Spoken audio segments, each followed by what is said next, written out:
หนึ่งในนักเตะทีมชาติเราวมีชื่อเข้าร่วมทีมออลสตาอาเซียน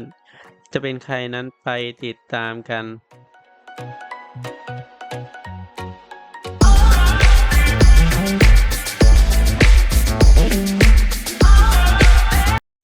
ล่าสุดสมาคมฟุตบอลอาเซียนหรือ AFF ได้คัดเลือกนักเตะจาก 12 ประเทศเพื่อเข้าร่วมทีมออลสตาอาเซียนโดยเฉพาะกีฬาฟุตบอลลาวหรือ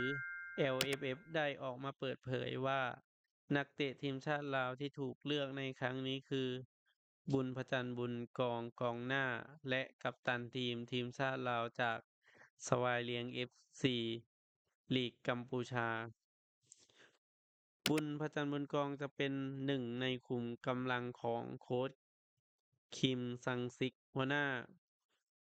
ครูฝึกผู้ฝึกสอนทีมออสตาอาเซียนในครั้งนี้เตรียมคุมทัพพบกับแมนเชสเตอร์ยูไนเต็ดจากพรีเมียร์ลีกอังกฤษ